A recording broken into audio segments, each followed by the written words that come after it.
नमस्कार। बड़ी खबर में आपका स्वागत है। उत्तर प्रदेश में आजमगढ़ और रामपुर में मतदान बहुत तेजी के साथ हो रहा है। अब तक की सूचना के अनुसार दोनों ही संसदीय क्षेत्रों में 30% से अधिक मतदान हो चुका है।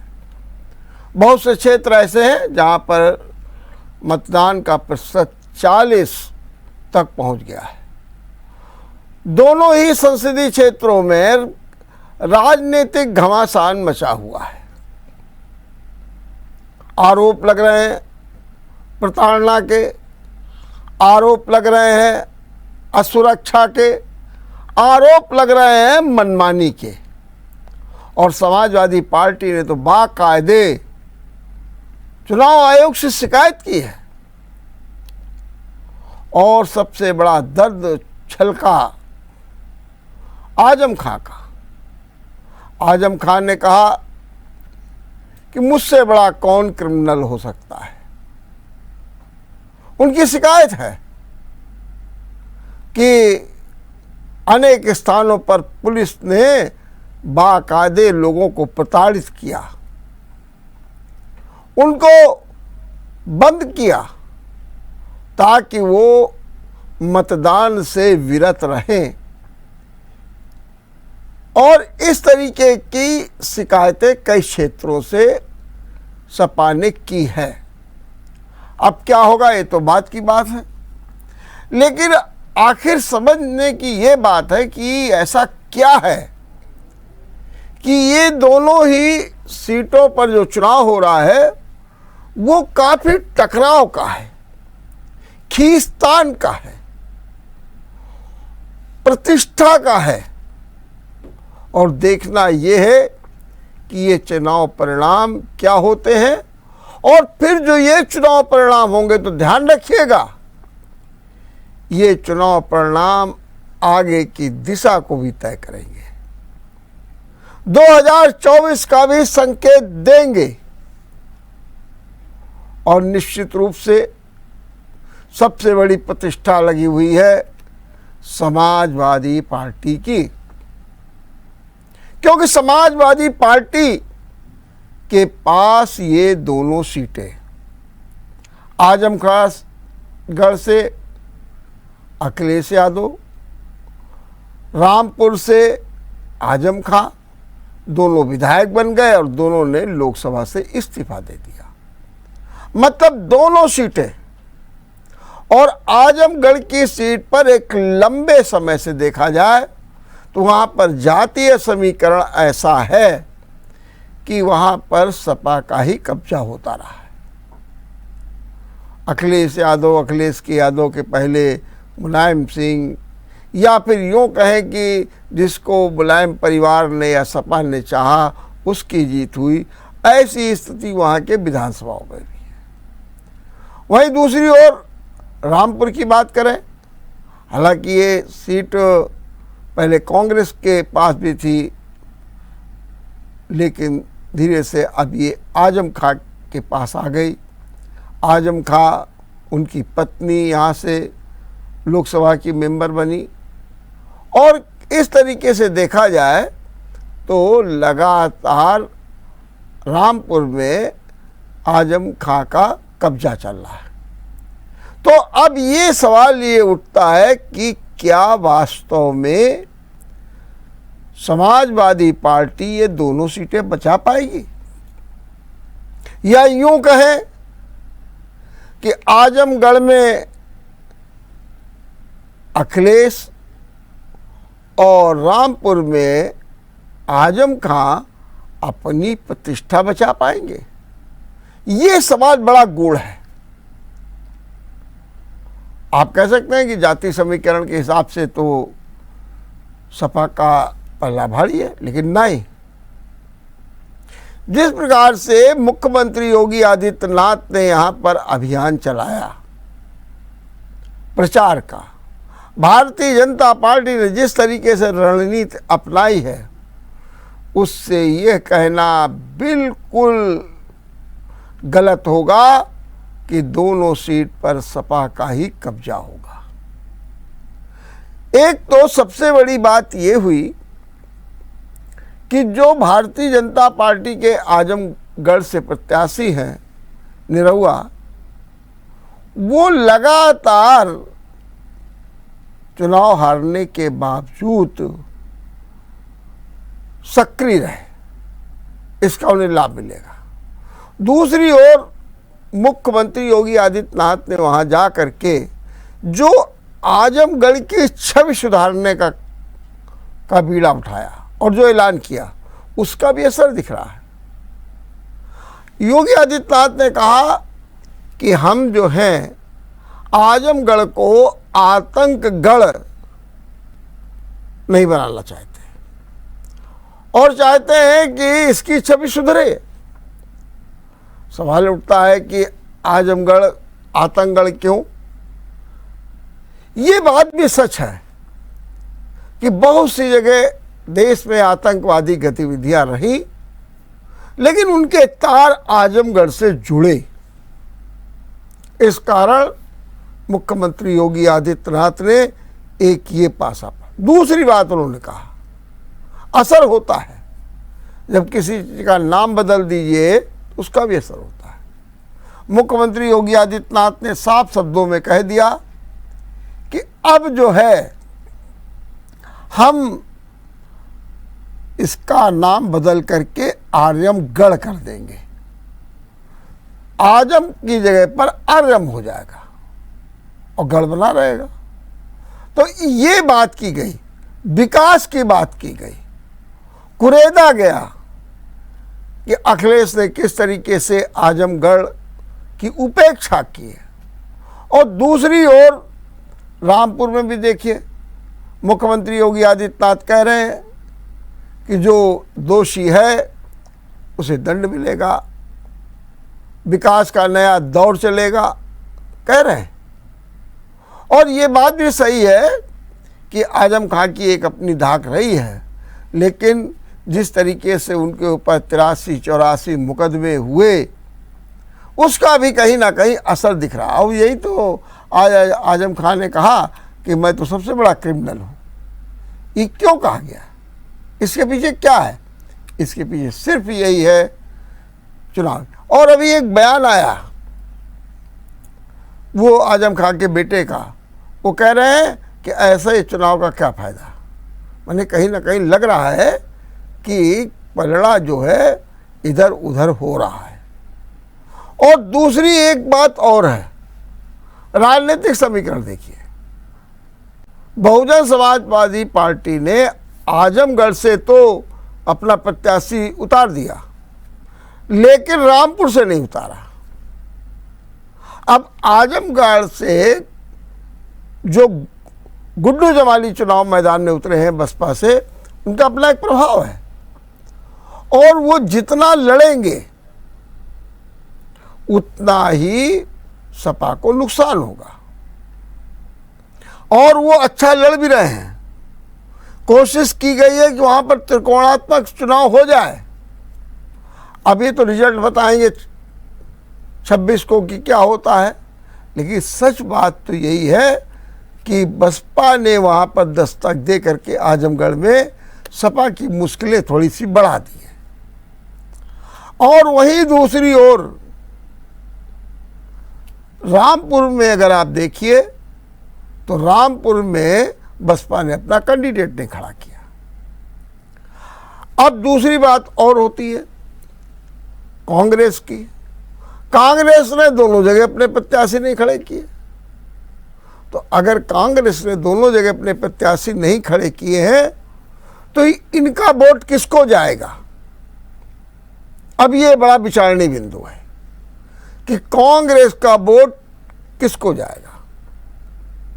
जबकि सच बात तो ये है कि किसान के मुद्दे पर या अग्निपथ के मुद्दे पर, कई मुद्दों पर कांग्रेस लगातार संघर्ष कर रही है, सत्याग्रह कर रही है। लेकिन सच बात तो ये है कि इस सत्याग्रह में कांग्रेस आगे भी चल रही। कांग्रेस ने रामपुर और आजमगढ़ में अपना प्रत्याशी नहीं खड़ा किया। हालांकि किसान मुद्दा, अग्निपथ मुद्दा जैसे तमाम मुद्दों पर सत्याग्रह प्रदर्शन करके एक नई धार बनाने की कोशिश की, लेकिन जब आपका प्रत्याशी वहाँ नहीं है तो क्या होगा। तो सबसे बड़ी बात यह है कि अगर रामपुर को देखें तो रामपुर में नवाबी चलती रही है और वो कांग्रेस से जुड़ी रही है। अब कांग्रेस का प्रत्याशी नहीं है, ऐसी स्थिति में कांग्रेस के प्रत्याशी न होने का लाभ भारतीय जनता पार्टी उठा सकती है और लगभग यही स्थिति आजमगढ़ में होगी। आजमगढ़ में वोट बढ़ सकता है लेकिन बीजेपी को लाभ मिल सकता है। तो कांग्रेस का ना होना भी जो है दोनों सीटों पर भाजपा को कहीं ना कहीं प्लस करता दिख रहा है। इसी तरीके से बसपा जहां एक और आजमगढ़ में सपा को नुकसान पहुंचा रही है, वहीं रामपुर में सीधे तौर पर भाजपा को प्लस करती नजर आ रही है।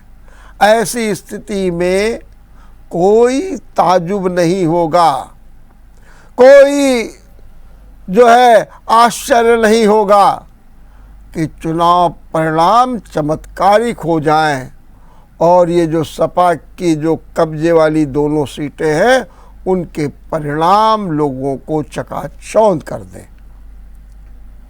आज एक खबर है प्रतापगढ़ से। प्रतापगढ़ में एक सिपाही की पीट पीट कर हत्या कर दी गई। सिपाही छत्तीसगढ़ में तैनात है। मामला क्या था? सिपाही अपने कुछ दोस्तों के साथ खाना खाने निकल गए और कुंडा ढाबे में भोजन कर रहे थे। भोजन करने के समय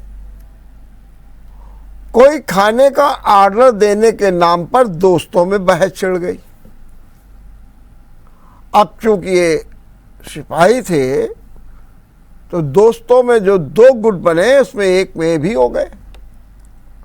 परिणाम क्या हुआ कि दोस्तों ने इनके ऊपर भी हमला कर दिया और ऐसा हमला किया कि सिपाही नाले में जाकर के गिर गए। पुलिस को सूचना दी गई, पुलिस आई, सिपाही को निकाला नाले से और उन्हें अस्पताल ले जाया गया, लेकिन वहां पर उन्हें मृत घोषित कर दिया गया।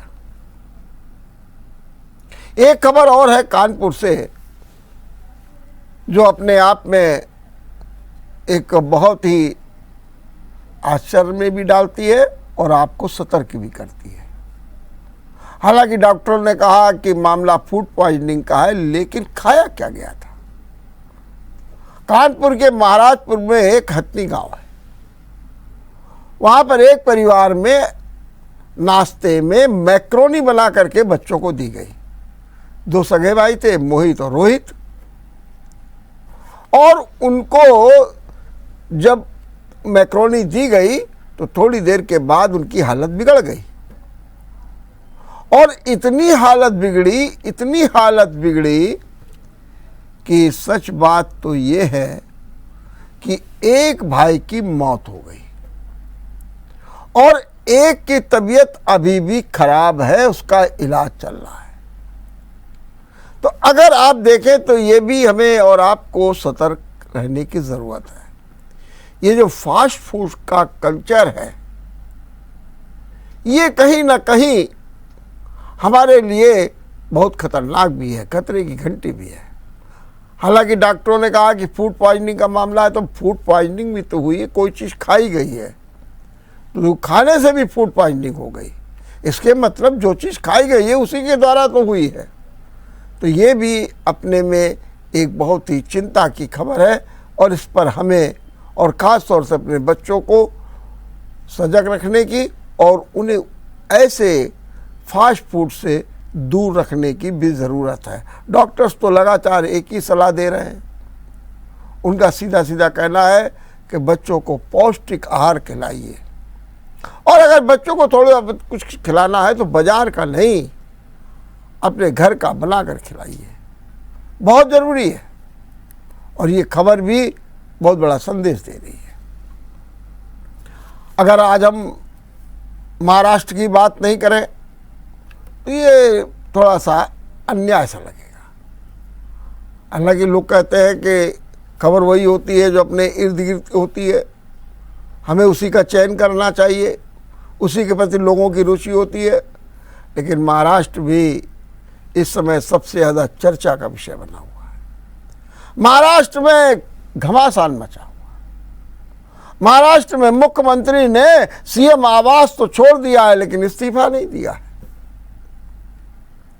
और शक्ति प्रदर्शन हो रहा है। और जो शक्ति प्रदर्शन हो रहा है उसमें जो है मुख्यमंत्री उद्धव ठाकरे कमजोर दिखते नजर आ रहे हैं। अभी जो खबर आई है कि शिवसेना की जो बैठक हुई उसमें मात्र 13 विधायक मौजूद थे, 13 विधायक, संख्या 55 और मौजूद थे 13। वहीं दूसरी ओर शक्ति प्रदर्शन किया एकनाथ शिंदे ने गुवाहाटी से, एक फोटो सेशन किया, और उस फोटो सेशन में 46 विधायक दिखाए जा रहे हैं। कुछ लोगों ने कहा नहीं साहब 42 हैं, बाकायदे लोगों ने फोटो में एक एक विधायक को गिना। किसी ने कहा 42, किसी ने कहा 46। 46 का तो एकनाथ शिंदे का दावा है, लेकिन कहते हैं कि फोटो सेशन में 42 लोग थे। अब 42 विधायक जब चले गए और लगातार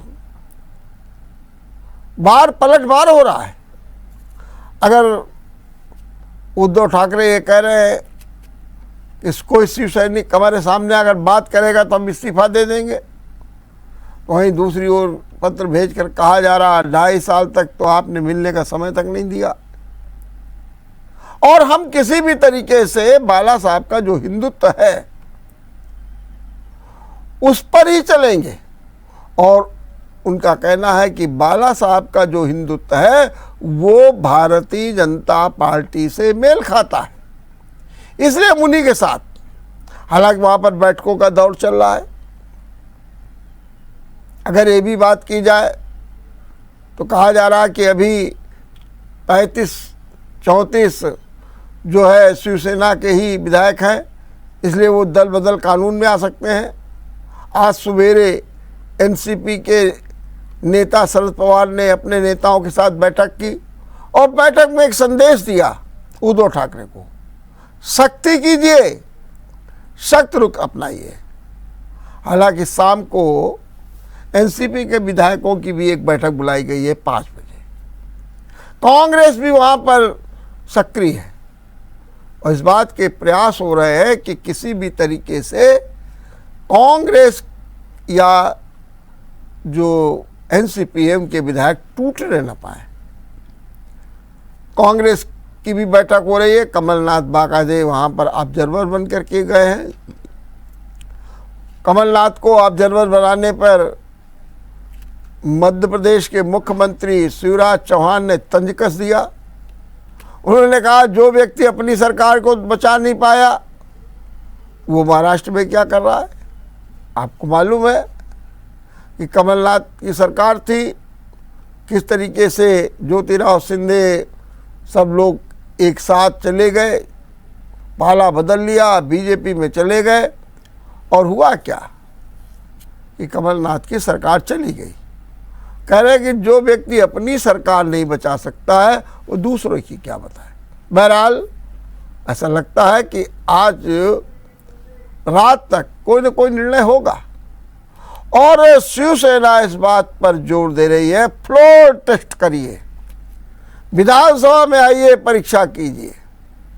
और फ्लोर टेस्ट में उनका विश्वास है कि जब शिव सैनिक आमने सामने होंगे तो निश्चित रूप से जीत शिवसेना माने उद्धव ठाकरे की होगी।